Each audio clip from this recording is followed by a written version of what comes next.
ISPE is the not-for-profit organization with its 18,000 plus members, whose mission statement or purpose is to deliver technical and operational solutions to support our members across the global pharmaceutical and biopharmaceutical industry in the manufacture of medicines, quality medicines for our patients. I've been involved since 2003. It has had a major impact on my career. It's a great way to network. It's a great way to contribute to the industry. They provide a great fountain of technical knowledge, as well as an opportunity to learn and network with people on both local as well as international levels.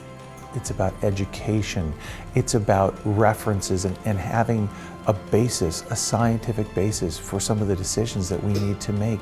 Getting involved is amazing in meeting people that you never know how they will help your career or where you will meet up with them. I have many colleagues throughout the world.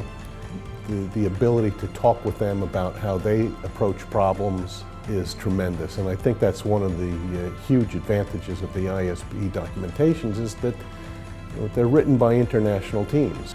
There's lots of resources that ISPE has that will help them advance their careers. ISPE has been integral to my career and professional development, and through contacts in ISPE, I was able to transition to my current role as a life sciences advisor, which gives me the opportunity to have more of a work-life balance and still work in a field that I'm very passionate about. I grew up in ISPE. When I started out, I was a chemist in a laboratory and I had to move into manufacturing. And I knew nothing about manufacturing, and ISPE welcomed me in. And I see this willingness to give back is what ISPE is all about. If you're in the pharma industry, it's one of the best organizations to be engaged with.